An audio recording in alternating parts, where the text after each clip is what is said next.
I'm Johnny from Johnny's Vintage Motorcycle Company. And we just recently purchased an inventory of moped stuff. It's all Tomos, to the best of my knowledge. I bought two mopeds. One moped with like 300 and some miles, and another one brand new, never been run. So,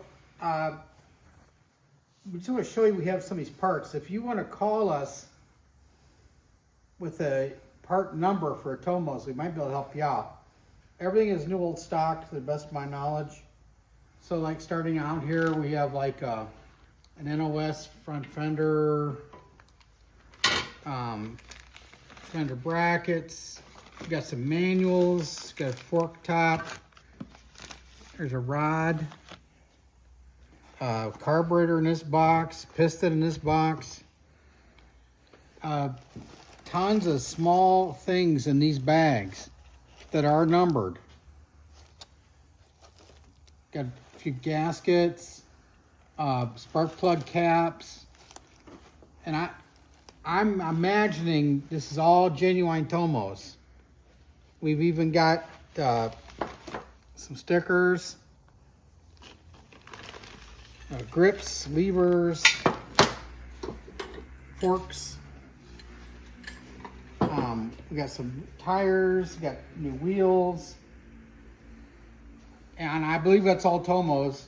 We actually have tubes, horns, pedals, more levers, just unreal stuff.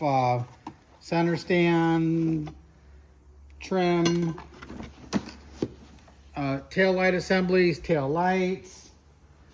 Got drawers full of OEM numbers that we just don't know what they are, but it's all new. And we have ways of finding out, but we just wanted to see if we could sell some of the stuff off before we inventory it and put it on our webpage. Like there's even the complete tail lights and just on and on and on. Turn signal lenses, cables, I think there's some mirrors, so another wheel. So if there's any interest in this stuff, let us know. If you can give us a part number, that's basically the only way we're going to sell it, because we don't really have I have parts books, but our inventory is kind of limited. So if you gave me the part numbers, we're looking to wholesale everything out, or if there's someone out there interested in buying the whole lot, we could do that too. So thanks for looking at our stuff, and if there's any interest, give us a call. Low cost shipping available on request, depending on where you are. Thank you.